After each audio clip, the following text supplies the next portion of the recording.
everyone. Welcome back to Grandpa Mark's Hobbies and our finale of Revell's 37 Ford pickup truck. This was a group build for Grandpa Mark's Hobbies group page. If you're not a member, jump on over there because the beginning of next month we start the Chevy, anything Chevy goes group build. So check us out.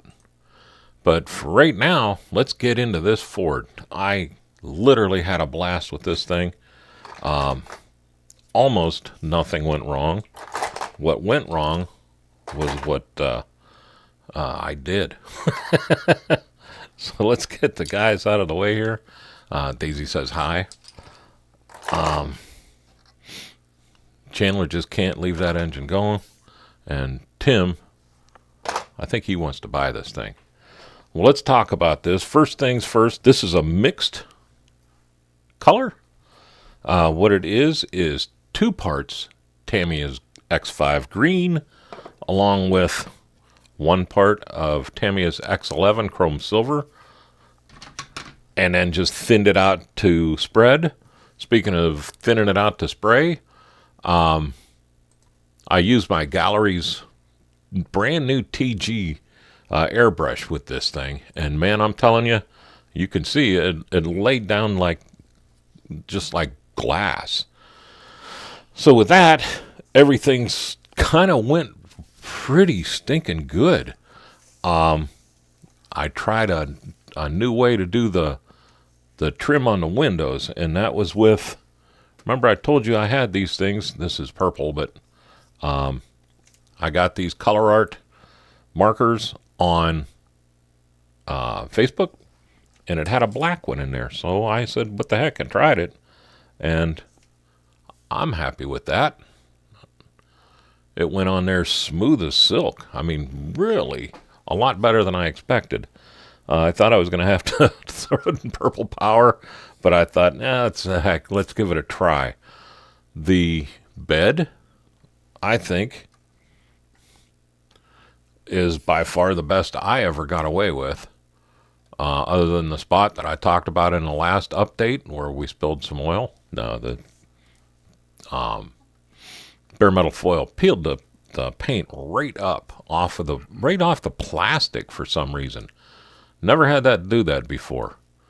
So I must have missed that when I was sanding. I know I sanded that bed down pretty stinking light. But that bed is flat black, sprayed on, again, with the TG. And I used desert yellow, dry brushed over the top of that. Pretty dang liberally, too, by the way. And then on top of that, and I'm going to have to reach for it here, a light coat of X26 clear orange. And then don't touch that thing for like 3 days. Let that clear orange harden up. And then I went in and bare metal foiled everything. And it looks like wood. I did the same to the stake, or the stake beds. Except I put 2 coats of the clear orange on top of them. I wanted it a deeper color than I had the bed. I wanted that to look like oak, where those would look more like stained 2x6s. And that's pretty much the way it went. So the bed, the stake beds, everything went good. I'm going to pull you back just a bit. I had a AMT, that 2-in-1 that I did the Baby Demon with. It had moons on it. And I'm telling you, those things are as chrome as chrome can get. So I wanted to use them. I had to use them. And this was the perfect truck for them. I love it on there. The truck, speaking of, we'll go for the suspension and everything first. How about if I flip this thing over somehow without tearing it apart? We're just going to set it straight down. The suspension. Heads up on the suspension. I had a teeter-totter on this thing. And what happened is when I put this back in, somehow I was cattywampus a little bit. It looked by eye, looked really good. But man, it had It had a wigwag in it that just wouldn't quit.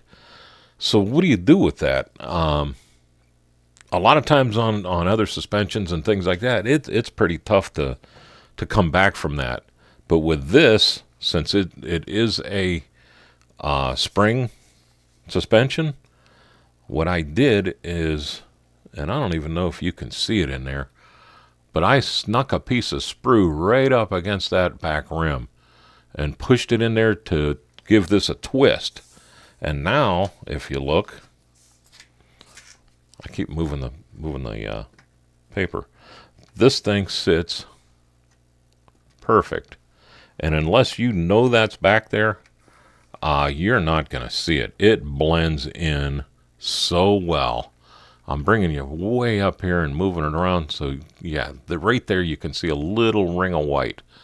That's just a piece of the cut sprue stuffed in there. And then I just painted the scratch marks back black and said, the heck with it. I'd rather have that in there than have this thing cattywampus on the table. Looking at the bed underneath, I wanted a black bed. There was no sense. I wanted this to be flat black on the bottom with the gloss or the semi-gloss frame, like I always do. But this thing had such nice bolts holding that bed in, the H channel in, that I figured after they put that H channel everything in there and they painted this black, they replaced those nuts and bolts with or nuts and washers with stainless steel ones. So I painted the nuts and washers stainless steel just to show off how nice the mold is in this kit. If I wasn't showing this in a video, I would have left those things black, but I wanted to show you how nice this kit's molded. So if you're thinking about it, man, this thing is really just got a lot of little extra stuff. The bumpers went on great. I used the exhaust on the back to hold the bumpers in place. The front one, it went on. It just fell on there, went nice and straight. Nothing, no problems with it. Even though I'm a little bit off with my supports, the bumper took care of it. It had enough play to where I could get away with it. The gloss black on this, man, it laid down smooth as glass. Well, everything did. It laid down really nice. I'm not using a hood on this. I did so much work on that engine, I want to show that thing off all the way. But I want to talk about this green. Look at how nice that went down. That's one coat of the Hydra Mist over top of it. And I was going to go as glossy, try to bring it as glossy as the gloss black. But I decided to leave it a little bit more subdued. So instead of polishing it, I just kind of rubbed it out with a piece of a t-shirt.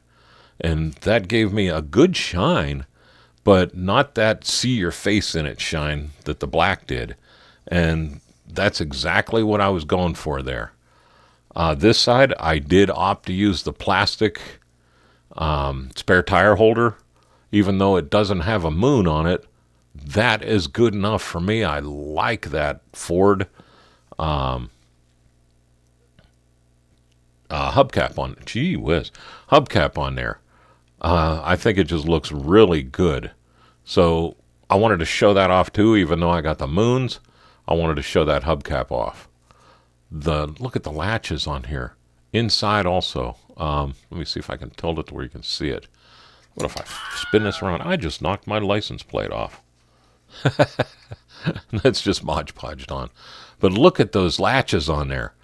Aren't those sweet? They're separate parts. I wish more kits had separate latches like that. I'd show off my turn signals in the back, but so no big deal. The Ford on this, I didn't use a decal. I hand painted that. It sticks out enough to where with a tiny brush you can go ahead and paint it yourself if you want.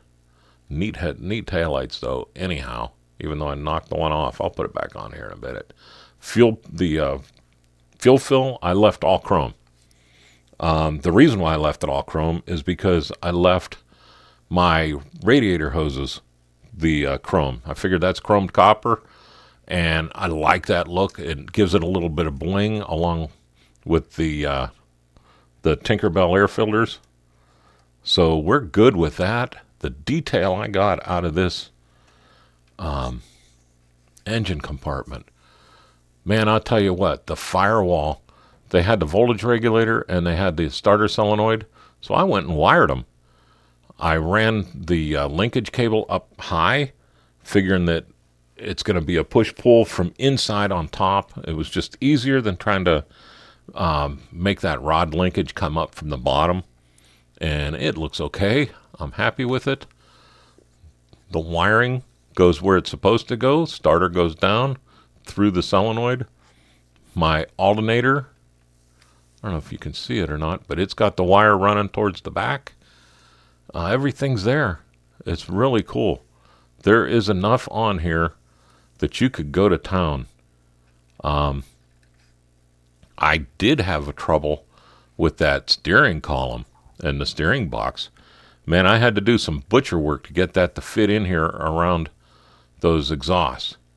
You can see even though I cut a lot off of that thing, it still just barely fits. I'm pretty sure that might be even hitting that exhaust. But I got it in there. I got it looking good. On the bottom, I even put the rod in to connect it to the linkage. So that went very well.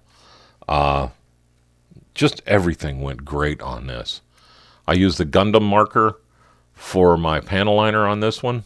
I wanted it a little darker than the pencil would go, but I didn't want it to be black. That would have just been too dark for this. So I just left it go. I used the overspray on the inside for the paint on the inside, and I like that. And then I darkened it where the cab is, where the bucket is, I guess I would say. And I'm really liking that split. So it's not a real dark hole inside there when you're looking at it through the glass. It does give a little bit of highlights and contrasts. But there we go with the 37 Ford. Stick around a bit because I'm going to have a music video here coming up. But I do want to thank our veterans and first responders for everything they do. I want to thank our active duty members for doing what you're doing right now. We need you there. So here we go with the music. Thanks again for watching. You all have a great day and a better tomorrow.